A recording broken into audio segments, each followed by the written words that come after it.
The story that we're going to read today, I Am Ruby Bridges, by the author, holds a special spot in my heart because I relate to it personally. My name is Stephen Riviere, and I work at R. Roger Rowe Elementary School in Rancho Santa Fe. Rancho Santa Fe is one of the wealthiest communities in the country. I happen to live here, and I've worked at the school for 27 years now. So I've seen a lot. One of the important roles that I play is that of connector. I connect my very wealthy neighbors with the world of teaching, and teachers make very little money. Ruby Bridges was also a connector in another way that I can relate to because I am the only person of African descent to have ever been hired as a classroom teacher at our school. So I am not only a first, as was Ruby Bridges, but I am an only because I'm the only one that looks like me at our school. And with that comes certain responsibilities. I have to be very careful about the choices I make, the words that I share with my colleagues and students and their parents. And that responsibility can sometimes feel like a burden, but most times it's a privilege because I get to shape the way that people feel and think about others who look like me. So Ruby had that kind of responsibility too. But as you can see, being a 6-year-old girl and the first person of African descent to ever go to William Franz Elementary in Louisiana in 1960, over 65 years, was quite an experience. So while we read, I want you to try and answer 3 questions. The first is, why did the author choose that point of view that she did to tell the story? The second is, how did Ruby feel when she was in her experience? And the third thing is, how can you make her experience, her story really matter? How can you bring forward with yourself your knowledge of what she went through to shape your choices, how you enter spaces, and the person that you're going to become?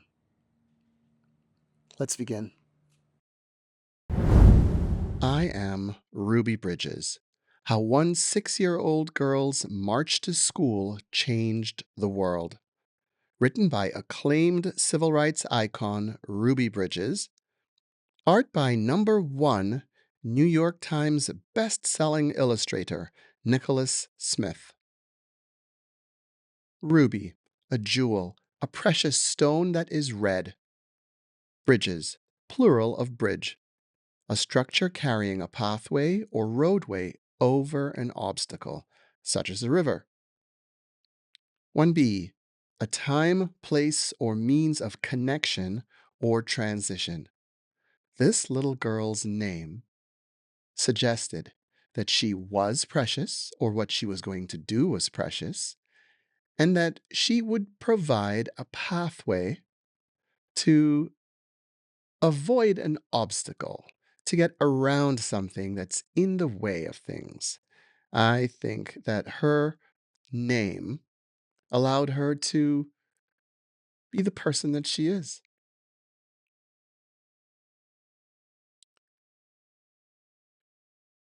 To Lucille, Dick, and Burnett, who are in their own special way partly responsible for I Am Ruby Bridges. May they rest in God's perfect peace, written by the author. And the dedication by the illustrator says, to every child who was told that they do not belong. The copyright is 2022, which, as of this reading, makes it about 4 years old. Look at her expression. She's just so hopeful and curious and ready to be who she already is. I am Ruby Bridges. When I grow up, my work will be precious. I will be a bridge. I will bridge the gap between black and white, and hopefully between all people. I suppose some things in life are just meant to be. Huh, I never noticed.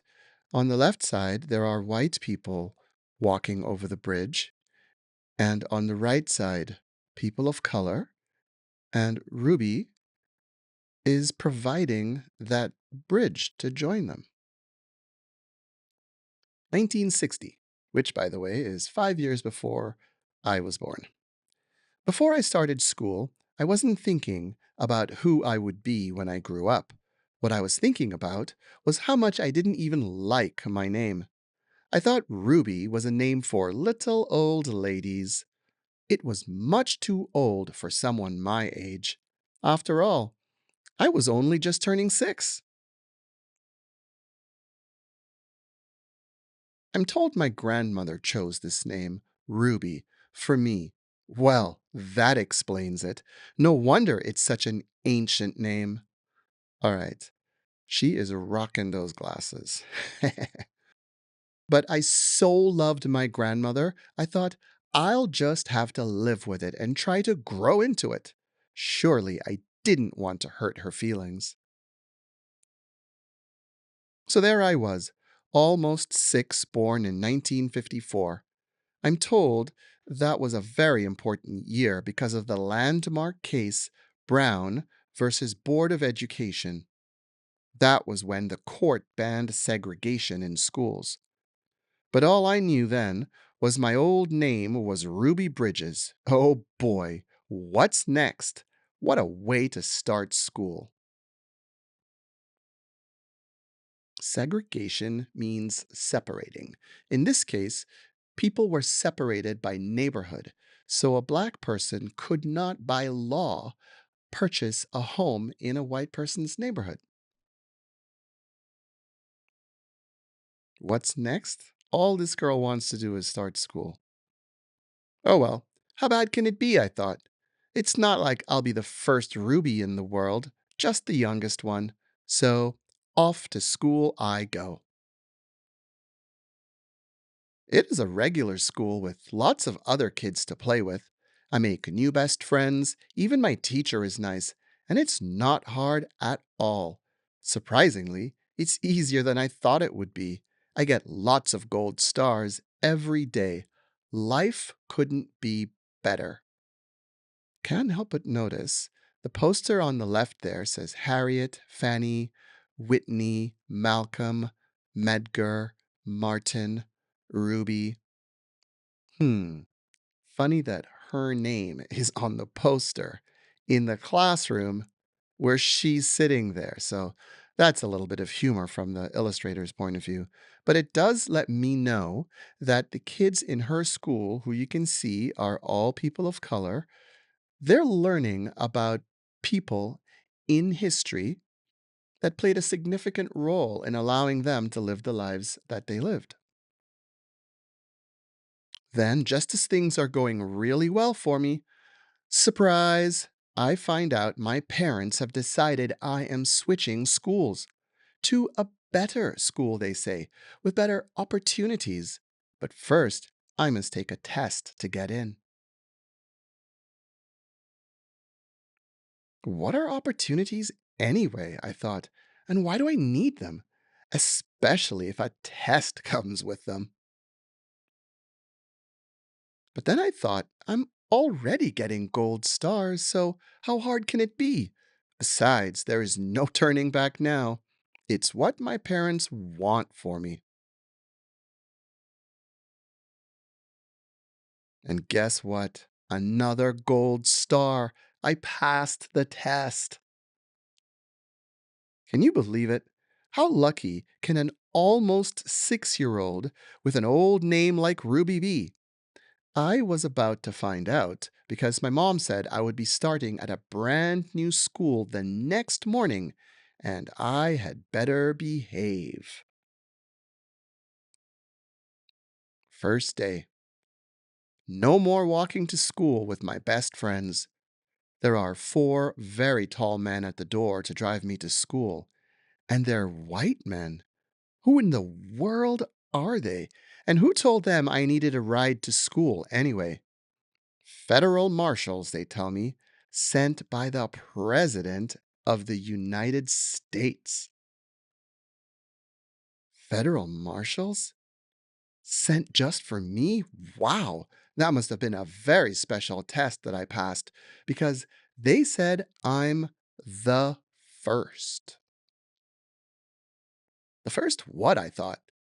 I didn't find out what being the first really meant until the day I arrived at this new school. Those four very tall white men, they escort me into the building past lots of screaming white people who line the streets outside the school. It really looks like Mardi Gras to me, but they aren't throwing any beads. What's Mardi Gras without beads? Why are these people so angry? What have they agreed to believe to bully this young black girl? What are they afraid of? Everything about Ruby is love. How must she feel in this moment? She needs their help to learn, not their hatred to fear. Once I get inside, I meet the new principal, and she is white too. I wasn't taken to my new classroom until the next day. Second day. When I arrive at my classroom, my new teacher opens the door and greets me. Hi, I'm Mrs. Henry, your teacher. Come in and take a seat, she says. And aren't I surprised? Because she is also white. I never had a white teacher before. And the biggest surprise of all, I am the only kid in the class. I didn't see any other kids at all, not one. That test must have been a lot harder than I thought. They evacuated the building because Ruby was a danger to their old, mean way of thinking. All alone. Instead of being angry and depressed, Ruby is confused but curious. She stays open to why things are unfolding this way. She tries to be understanding. Adults wouldn't be like that. Why am I the only kid in my class? Not to mention the only kid in the whole school. And why don't I see anyone who looks like me? And that's when it hits me. I'm not the only kid. I'm the only black person here. I thought, maybe I am the first. The first black kid in this school? So that's what they meant about me being the first. Okay, close your eyes and snap your fingers to imagine that all the kids in your school instantly changed to the same color, and it was different to yours. Do you feel alone? Excluded without anyone even trying?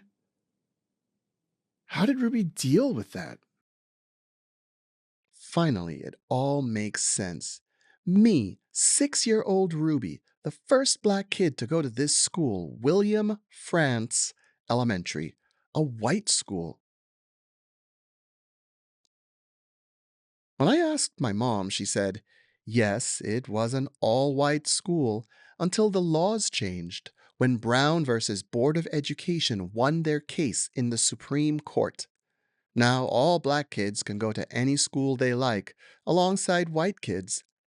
I, Ruby, being the first, helped to make that possible.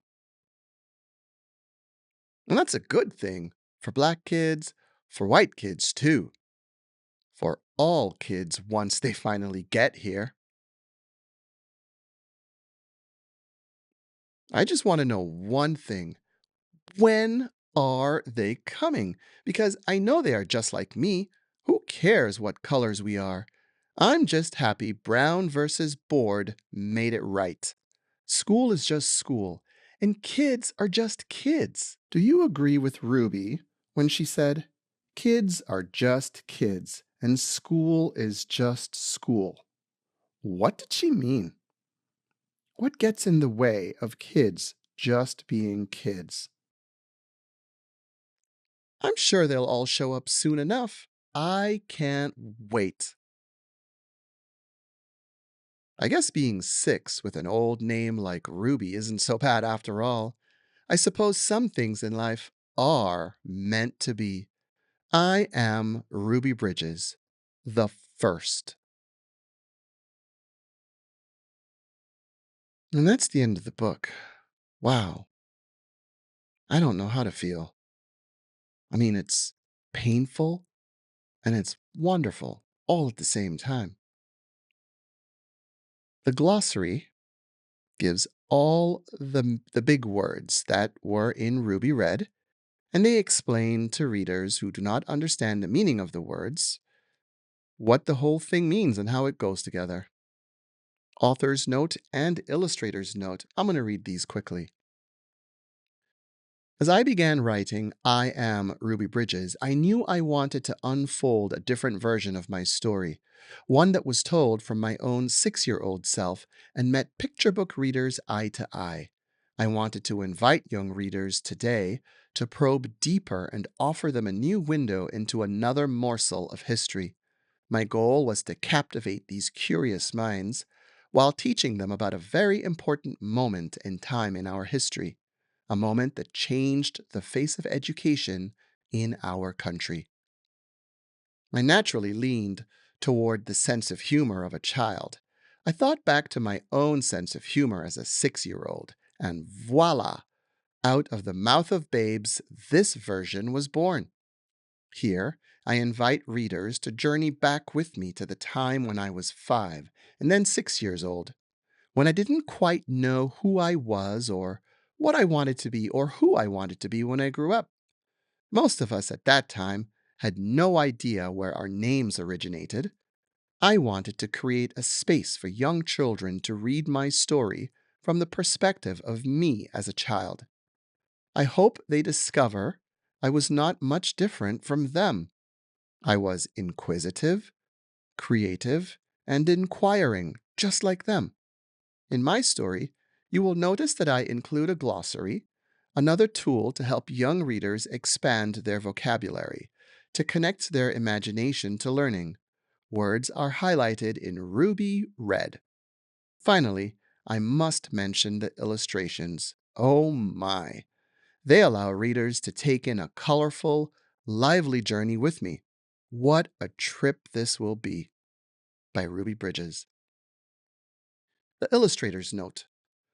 Growing up seeing Norman Rockwell's Ruby Bridges painting on the wall of my home and being one of the few black faces in my elementary school in Texas, I knew that she was a huge reason why there was any progress at all.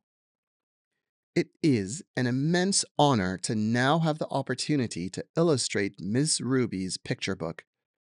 As I began to visually develop the artwork for this project, hearing Miss Ruby's first-hand account of this historic time in her life helped me realize how colorfully vibrant hope and optimism should appear through her 6-year-old eyes. To ask, what did her opportunities look like? To inspire you all to envision, what do your opportunities look like? The artwork in this book was also created to encourage you to keep the vision of a more connected human race alive in your minds at all times. I explored how I could visually represent young Ruby as a bridge, being such an iconic connector of people when our country needed it desperately. May this book be a reminder that even if racism never goes away completely, we must always stand fearless against it in our search for justice and equality. Nikkolas Smith. Absolutely profound. What a joy it's been for me to experience this version of the book. I hope you did too. I hope you can carry Ruby Bridges' voice and the illustrations of Nikkolas Smith with you in your heart as you march through your own journey, making this country as fantastic as it should be. Okay, bye. Look, all of my friends going crazy. I gotta brag on myself, I amaze me. I know I'm got something that can phase me. I'm too dope like I'm back in the 80s. Okay, call me and I'm gon' slide. Pull up with me for a hell of a ride. You need a couple wins, they ain't doing it right. Hit up my line, we gon' turn up the night. I got a lot of wins on my dinner plate. Ain't coming down, gotta levitate. I know my next win is the best one, so I tell them that I'm on to the On to the next one. On to the next one.